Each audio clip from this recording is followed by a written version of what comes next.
Hey, what's up, y'all? Y'all know my slogan. I don't know it all, but I know what I've been through. Now, before we get into this video, please make sure you head on down to Instagram and follow us on our official Instagram page at Hookah Anonymous _. Alright, we're able to be a little more explicit, a little more uncensored, and share content freely without running the risk of having our channel terminated. So, once again, make sure you head on down to Instagram and follow us on our official Instagram page at Hookah Anonymous _. Alright, now let's get into what you guys came here to see.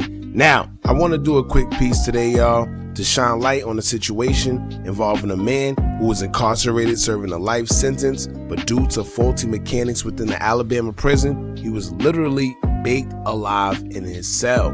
Now, hopefully this could bring awareness to the negligence that continuously goes on within these jails, where these correction officers give inmates little to no attention, sometimes resulting in injury or even worse, death. Now, a lawsuit has been filed against the Alabama Department of Corrections after 44-year-old inmate Thomas Lee Rutledge was found dead in his cell. In the lawsuit, the family alleges that Thomas was baked to death in his cell due to problems with the heating system in the mental health unit before his death. Now, Thomas Lee Rutledge died of hypothermia on December 7, 2020 at Williams E. Donaldson Correctional Facility in Bessemer, Alabama. Now, Rutledge had an internal temperature of 109 degrees when he was found unresponsive in the mental health cell, according to the lawsuit. Staff at the correctional facility was well aware of the heating problems after having a new air conditioning system and controls installed in 2019 and 2020. Unfortunately, the T unit, which was known as the health ward where Thomas was held, was not included in the upgrades. The lawsuit states that HVAC company P&M Mechanical negligently damaged or destroyed the thermostatic controls of the T unit. After the controls were disabled, the flow of hot water through the coils that heat the air that is supplied to the T unit by the air handler was unregulated. This resulted in a situation of continuous, unregulated heating of the T unit. Of course, the HVAC company denied any involvement, but the maintenance supervisor of the jail, Billy Kennedy, learned that the thermostatic controls for the T unit was destroyed prior to the death of Thomas. Now, the lawsuit states that Billy Kennedy not only allowed the heating water temperature in the boiler system to exceed 130 degrees around the time of Thomas's death, but he also allowed the boiler temperature logs to be destroyed after the State Department of Corrections received a subpoena for those records. Now, although the jail says that they were unaware of the heating conditions, the lawsuit stated that inmates in the T unit had complained of excessive heat all weekend prior to Thomas's death. In the T unit, inmates were confined to their cells around the clock, including for eating and bathing, which means that it was no escaping the heat and they were exposed to it almost all day. Now, it was so bad that some inmates attempted to limit the heat output to their cells by offering their clothes in the vents to reduce heat from coming in, although it still did little to nothing for them. Now, special care was needed for inmates like Thomas Rutledge, who were taking psychotropic medication, which increased the risk of heat-related illnesses as well. Now, officers are supposed to perform regular checks on inmates to assure their well-being when the temperature is anywhere above 85 degrees as per the prison's protocol, but the evening of Thomas's death, the heat in the T unit was way over 100 degrees.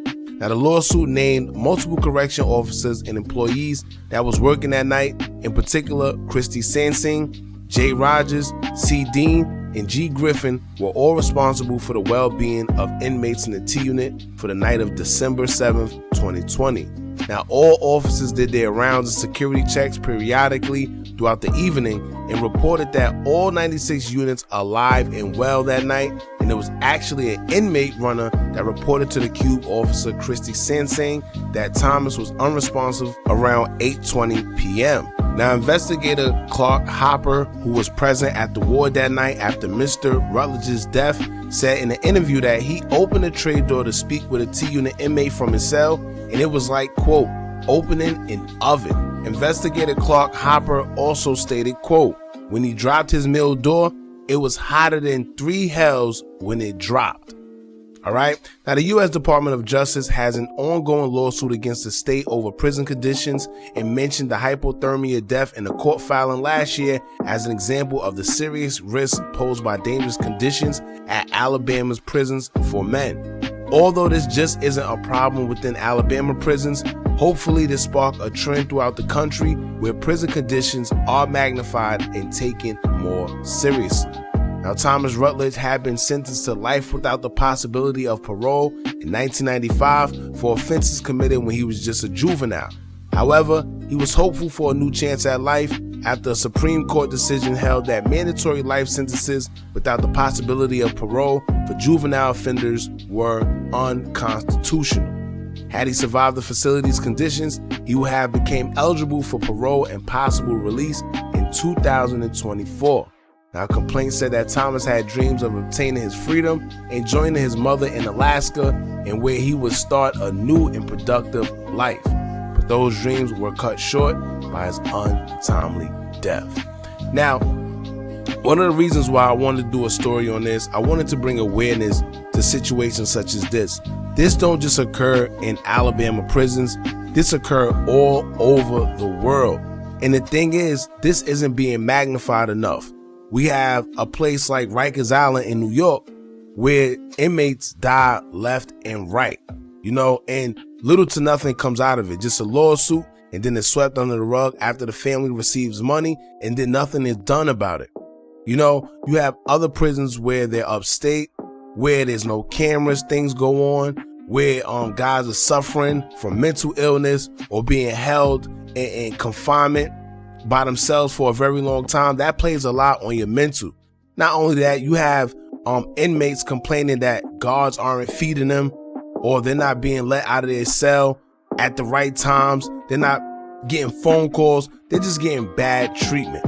As of right now, you have guys such as YNW Melly and also Pooh Shiesty, who are rappers that are locked up, where they're saying that they're getting unfair conditions while they're being held in prison. Now, it's one thing to be held in prison because you're a criminal and you're awaiting, your time in court for justice.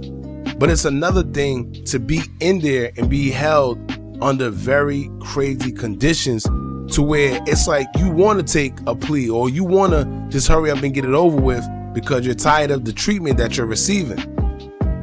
And like I said, it's hard enough already being in that place in the first place. And then next thing you know, you got to endure such conditions.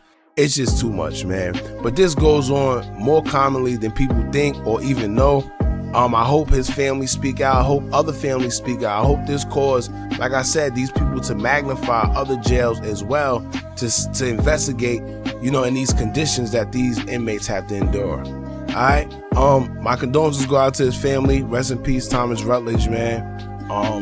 Y'all jump in the comments. Let me know how y'all feel about this. Don't forget to like, comment, share, and subscribe. Hit that bell so you're notified every time we drop new content. And remember, as long as you keep on watching, I'm going to keep on dropping. And I'm out.